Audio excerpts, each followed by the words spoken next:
Welcome to the Wild Wisdom Podcast with Dr. Patricia Mills. I'm Dr. Patricia. This podcast is for people who want to transform their health, restore their hormones, and reconnect to their body's natural wisdom. Hi, I'm Dr. Patricia. I'm a Canadian medical doctor, published author, internationally recognized researcher, and passionate advocate for your health. Here, we'll explore the intersection between ancient wisdom and cutting-edge science, distilling the essence of true health into practical steps you can take. Wild wisdom is instinctive knowledge in action. Thanks for making this part of your day. Hello, and welcome to the Wild Wisdom Podcast. This segment has been taken from Thrive Thursdays with Dr. Patricia Mills. I hope you enjoy this episode, and here is Dr. Patricia Mills. Hi, it's so nice to see you here in this space.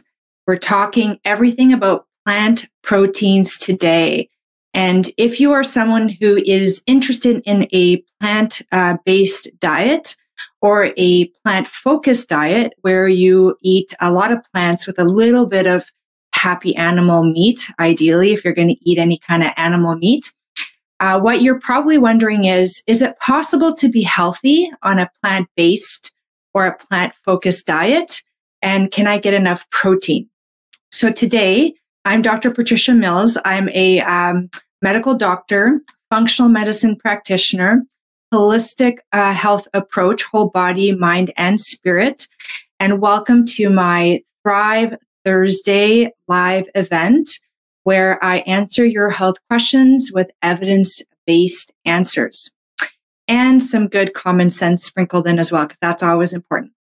So today we're going to be talking about how to unleash the power in plants and get enough protein on a plant-based or plant-focused diet. Okay.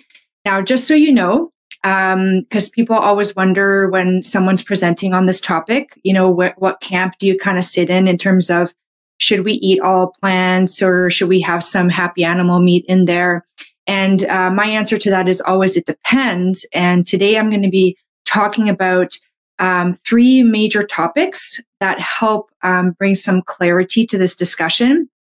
And that is, what is the similarity between plant protein and animal protein, and how are they crucially different?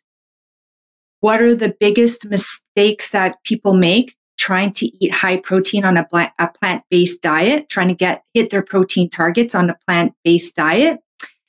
And what are the ways that you can improve the protein quantity and quality in your plants by properly preparing them the right? All right. So if you're joining me live, please put in your name and where you're calling in from. I love to hear from you. And if you are joining me live, you get to ask me questions and get them answered live time. And that's in my Thrive Thursday live events, always at noon Pacific Standard Time. So come and join me if you can. If you're watching this on the replay, put your comments in. I always do my best to answer comments after the fact. Okay. So let's get started with the first important part of this topic, which is, bringing clarity to what are the differences and similarities between the protein in plants and animals. Okay, so what you need to know is that every protein is made up of different combinations of what are called amino acids. And one way to really understand this is if you take a protein, okay, and let's say each protein was like a bracelet, right? I love the bracelet analogy. And you wanted to make different kinds of bracelets. Well, what you would do is you would have a various assortment of precious stones, maybe some metal beads and some colorful beads. And you would take different arrangements of these elements and put them together in different sequences and different amounts of each kind of element to create a very unique bracelet. Okay. So in the world of the animal and plant kingdom, there's 20 different kinds of amino acids that the animal or the plant can select from to make unique proteins. All right. So 20 different precious stones to make the bracelets. All right. And in humans, we can make 11 of those, we make 11 of those precious stones or amino acids in our body. So we can make those amino acids, those precious stones in our body. 9 amino acids we cannot make. So we have to externally source those precious stones. All right. And those are called essential amino acids because if we can't get them from our environment, then our body doesn't have the building blocks that it needs to make these proteins. And the function of proteins in the body are super diverse. So, for example, proteins are like the tools that our body uses to do things like break down our food so that we can properly digest them. Proteins become the channels, are used to build the channels that our body uses to accept nutrients into our body at the level of the lining of the gut, all the way down to the level of the cell, of our cells that make up all of our organs. So proteins are obviously very crucial. We know them to be used to make things like muscle, right? And they're used everywhere in the brain and the eyes and the joints and the skin. It's a very essential molecule. Okay, so you need to have, your body needs to be able to make the 11 amino acids within it, and it needs to have the building blocks for that. And it needs to be able to externally source from our food the 9 essential amino acids. So when we're sourcing from other animals, the other animals have done the job for us. They've sourced the essential amino acids.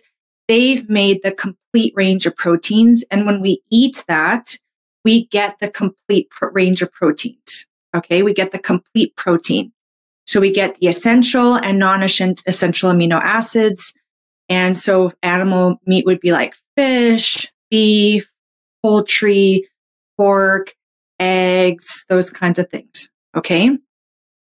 Plants, on the other hand, they, if you eat a plant, chances are you're not getting the complete protein. You're getting a mix, and it can be missing some of the essential amino acids. Okay. Most plants are missing the full complement of proteins, the full complement of those essential amino acids. There are a few exceptions. So quinoa, buckwheat, hemp seeds, I think it's certain kinds of algae and soy have complete complements of essential acids, amino acids.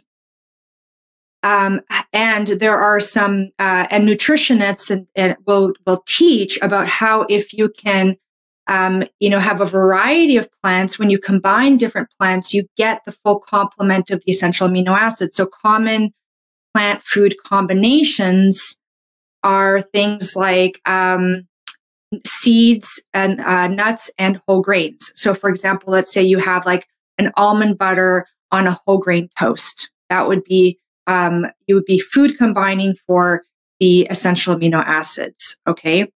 Another would be legumes like beans and whole grains. So like a beans and rice dish.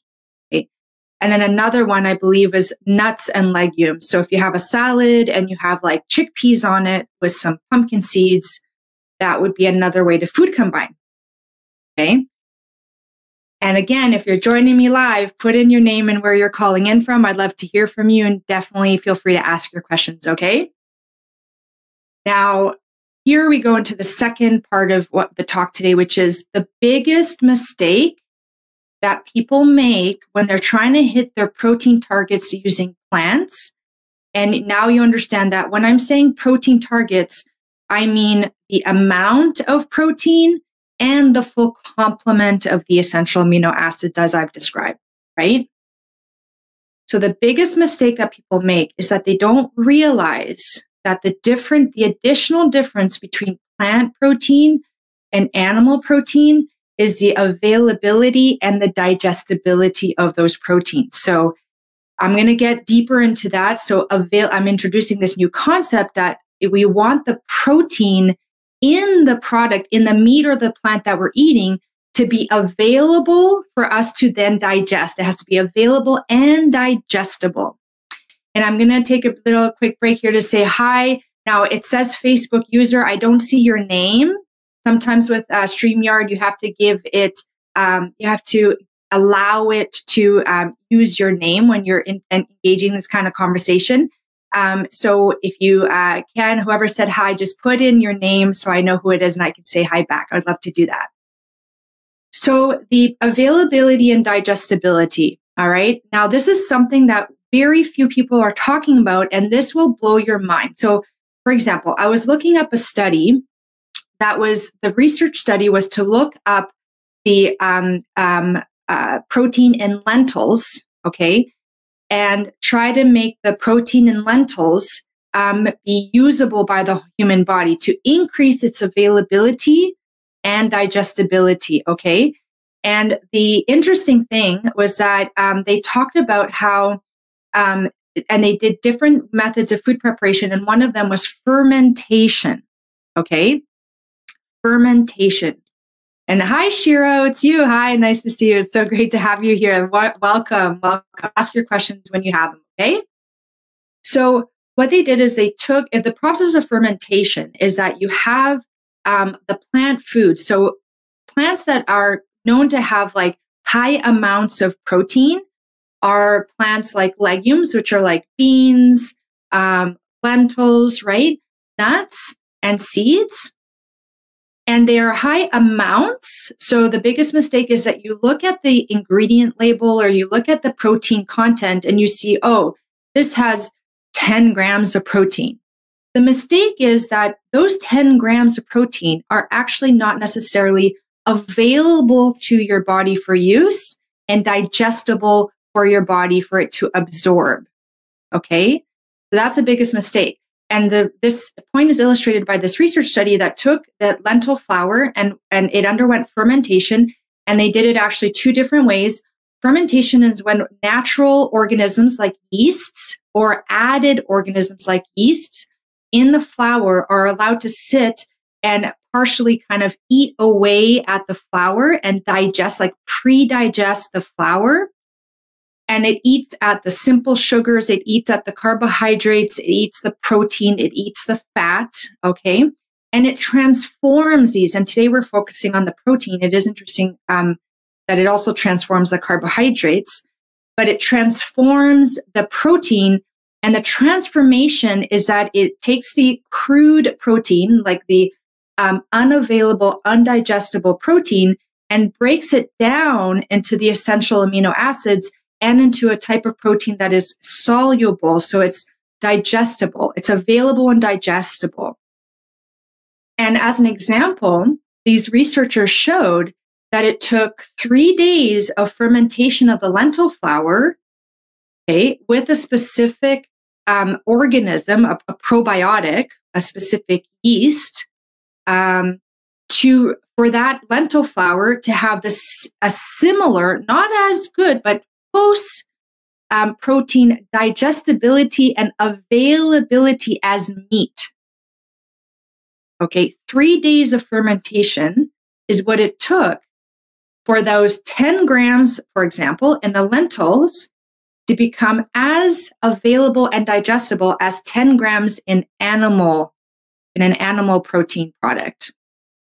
So you see, the biggest mistake you can make is that you're going to the store and you buy like lentil flour bread, or you buy lentil flour pasta, but substitute the word lentil flour with chickpea flour and buckwheat flour and sorghum flour, like any kind of plant-based flour, okay, requires a certain method of preparation, and we'll get into what are the different kinds of preparation, one of them being fermentation, in order for that protein to become available and digestible. You see what I'm saying? So that's a mistake, is that you are, let's say you're plant-based or you're vegan-based and you're calculating, or you're plant-focused, and you're calculating your protein requirements, or maybe you're not even that specific. You're like, well, I have to make sure I'm getting enough protein. So you look at the amount, like online, you say, oh, for every 1 cup of lentils or 1 cup of beans or 1 cup of quinoa, I get 10 grams of protein. And that's like equivalent to a palm-sized piece of animal meat. So if I replace my animal meat with my plant, protein, at 10 to 10, I'm good. And the fact is that you're not good. What'll happen is that over time, you're going to start to experience the effects of protein deficiency because you are not getting that protein is not being available and digestible by to the body, okay? Available to the body and digestible by the body. So you're going to start running into issues with supply, right? You're not going to have the right kind of supply. So when you start on a plant-based or plant-focused diet, initially you might feel really great because plants are, if you were to categorize animals and plants, generally speaking, plants are like cleansing and animals are building. So animal food is like building for the body and plant food is cleansing. So at first you feel great because you're, cleansing, you're detoxifying. There's a lot of nutrients in plants called polyphenols that help the body detoxify. And so that can feel good for a while. And when you remove non-happy animal meat, like conventionally raised meat from your diet, that conventionally raised meat does cause more inflammation than a happy animal meat. So, for example, there was a very interesting study published in 2010 in the Journal of British Nutrition, where they took a group of people and they had one group eat kangaroo meat, wild caught kangaroo meat. I think this was like in Australia. They did the study, if I recall correctly. And they had the other eat a very new, relatively new hybridized form of beef that they called Wagyu, W-A-G-Y-U. Never tried it myself, actually. But it was it was like a hybridized beef and conventionally raised. So raised conventionally on a farm, not a lot of access to the outdoors, what I would not call happy animal meat. So kangaroo, happy animal meat, outside, free range, just the humane act of killing them with the hunting, let's say, versus the conventional where they're cooped in, not a lot of sunshine, sometimes no sunshine, not the ideal diet for that animal, right? A lot of stress, hormones going on. They showed that the inflammation in the body, so they did blood tests for inflammation, they showed that the inflammation in the body went up much higher after eating the conventional non-happy animal meat compared to the wild, like free range wild, traditional centuries of, exposure to the human frame, kangaroo meat. And it could be kangaroo meat, it could be bison, it could be elk, that kind of idea of it being a happy animal living in its ideal circumstances and its ideal environmental conditions, eating its natural foods, that kind of thing. Okay? So, if you switch from eating like conventionally raised meat, which is very inflammatory, to a plant-based diet, you will initially feel pretty good, probably because you're just getting rid of bad food. And then you're also helping the body detoxify. But then there's a tipping point where the body does need building foods. And then you have to make a decision. Am I going to incorporate some happy animal meat, like wild caught fish, sustainably caught fish? Maybe you add in some wild free range poultry, maybe some eggs. Maybe you do like the happy animal meat, so regenerative farming meat, free range meat, wild meat, that kind of stuff. And then maybe you say, you know what, I still want to be plant-based. I want to be vegetarian or vegan. How do I build the body up with that? And what I would say to that is that you need to properly prepare your plants so that the protein in the plants becomes as available and digestible as it possibly can be, so that your body has a chance of thriving, of having all of the building blocks it needs in order to do things like make protein, which I already explained to you is so crucial, right?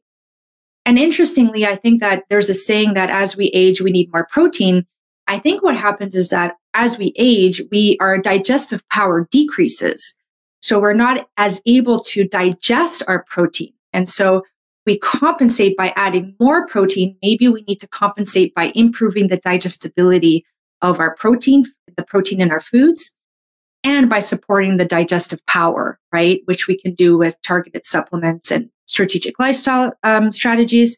In this case, we're talking about increasing the availability of protein and the digestibility of protein in our plants. So the common food preparation methods, which interestingly, these are ancient methods of food preparation. It's like the lost art of food preparation that is being confirmed by the new science, all right, which is super fascinating, okay?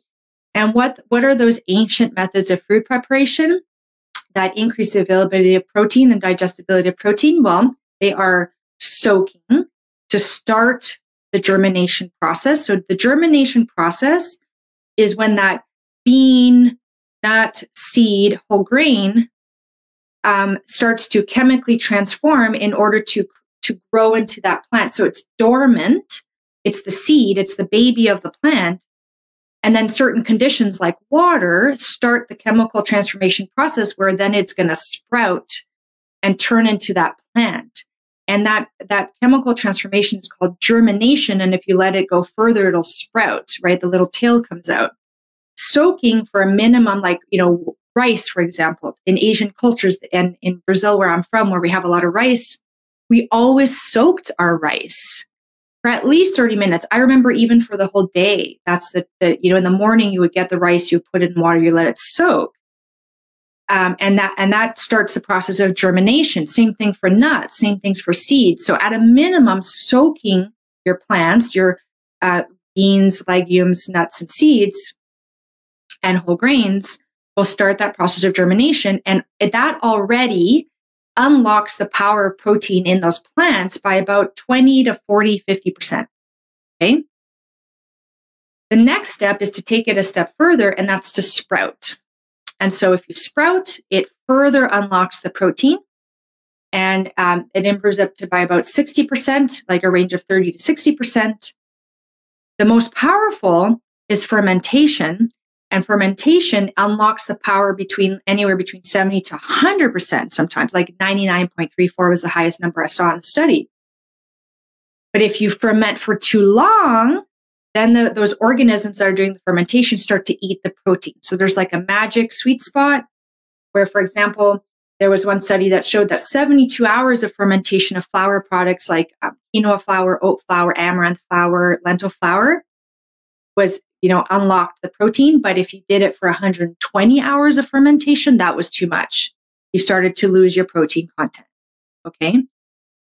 So it's interesting to see that when people are reaching for again, they're trying to do their best. If you're trying to do your best, you're trying to be healthy on a plant-focused or plant-based diet, you need to pay very good attention to how you are taking that into your body. And so some very simple action steps could be learn how to properly prepare your foods. Now, I am putting together a complete guide to proper plant preparation to unleash the power of plants. And when I'm focusing on protein, but the research would also focus on nutrients like calcium, magnesium, iron, right?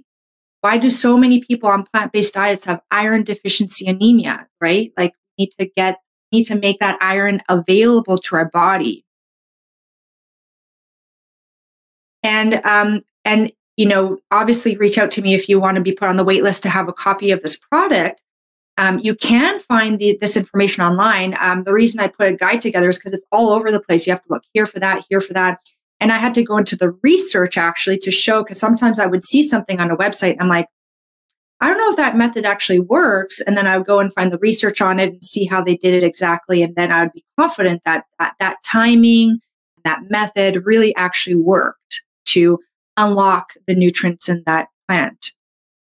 The second thing that you can do, if you're not into plant preparation, but you still want to incorporate these things into your diet, is look for the products that have already done this for you. So that you can, for example, buy sprouted oats. You can buy sprouted, lentil flour. You can buy sourdough products, so sourdough bread, right? Any kind of sourdough fermentation process where they ferment the bread for about, usually it's minimum of a day, but usually around 3 days. So that's another lost art, is that historically we would take our grains like our wheat and we would ferment it over a period of 3 days. Okay, it's like this long fermentation process. And with the advent of modern kind of chemistry, there was a discovery of a different way to make bread, that you could make bread in a day, and that was very convenient. What we're learning is that convenient foods are very inconvenient for our health. And in this case, it's very true. So a regular bread that hasn't been properly fermented, that wheat, that protein that's sitting in that wheat, and one of the famous proteins of that wheat is, people who are celiac, they have a reaction to gluten, and a lot of people have gluten sensitivities. Gluten is a protein. And if you don't ferment the wheat, that gluten is sitting there, and it can be more damaging than if you ferment the wheat, and that gluten is broken down into its smaller components, which are more available and digestible. Okay, so this is one of the ways to be able to tolerate foods that have products like wheat. Now, that's a very nuanced discussion, because once you have celiac disease, like the horse is out of the barn, you just have to avoid it, even if it's properly fermented in sourdough, that kind of thing. However, if you are trying to prevent yourself from developing a condition that many people are experiencing, which is gluten sensitivities, intolerances, and the extreme is celiac, where you get very obvious body damage with things like gluten. The other proteins in wheat are gliadin. Okay. So if you want to avoid that and you want to continue to eat wheat-based products, you want to buy like the good sourdough kind. And also, by the way, you need it to be organic, because it's a very heavily sprayed crop. And I believe that there's probably some people who have problems with gluten, not because of the wheat itself, but because of the pesticides sprayed on it. Something for another conversation. I don't want to miss saying that, though, because some people will go and buy like sourdough bread and eat it till the cows come home, because they've heard here that it's healthier. And it's like, okay, that's step number one, and that's important to know. And if you take that step, that's already much better than not having taken that step. And you also want to look for organic, no additional preservatives, that kind of thing. So you don't want it to hurt your gut lining and damage your gut health, right? But at the very least, you want to look for products that are properly prepared in this way, all right? So I hope that you found this helpful. You can see here, we're going to review that animal protein is complete and the most available and digestible to the human body. Okay. Plant proteins are generally incomplete and need to be eaten in variety and in combinations in order to create the completeness and inclusion of all the essential amino acids. And additionally, they need to undergo a certain amount, a minimum amount to a maximum amount from soaking, sprouting, fermenting to unleash, like release the protein and the minerals that are in it, so that our body, it's available to our body, and our body can digest it. Okay. And it's really quite beautiful. The process of sprouting and germination, soaking, sprouting, and fermentation. Basically, even though it's the same food, it chemically transforms into something totally different, like a caterpillar to a butterfly. The same animal, right? However, completely different. And that's what these ancient methods of preparation do to our foods. It transforms it from one thing to something totally different with a completely different health effect. And it's a double win. It doesn't harm the lining of your gut, and it provides nutrients to your body, because when you don't have those elements, those undigestible proteins broken down, they actually can harm your gut. Okay. So it is really important for you to start paying attention to this. It might seem overwhelming, but just so you know, if you go back to your great grandmas, and look at how they were preparing their foods traditionally, that was the norm. That's what everyone did. Okay. And now we just need to get back to that. And thankfully, there are some convenience foods that do that. But make sure you look at the ingredient list, because you don't want to be having like sprouted lentil flour and then all of these like weird chemicals like natural flavors and sugars added in, like, all the different, there's 56 different words for sugars that they use to kind of hide sugar in there. So you have to be a smart consumer. This is one piece of the puzzle and we are trying to put it all together. And I hope that this piece of the puzzle really makes a difference for your whole body health as well as your gut health. Okay. So obviously when you eat the foods that your body loves and it can use, your whole body health gets better. So if you are someone who's been eating a plant-based and plant-focused diet and you've been experiencing problems and you're like, why am I not feeling so great? I'm eating healthy, I'm eating a vegetarian, vegan, or plant-focused diet, and I was feeling okay. Now I'm not feeling so good. Maybe this is why. Okay. And from a gut health perspective, you would notice some bloating, some indigestion, maybe some diarrhea, some constipation. Those would be sort of signs that the way that your attempt at a plant-based or plant-focused diet doesn't have the right methodology, if that makes sense. I so appreciate you joining me today. And again, if you're catching this on the replay, thank you for watching this. Feel free to leave your questions and comments down below and reach out to me if you ever want to book a breakthrough call to see if there's anything that I can do to help you on your next step of your health journey.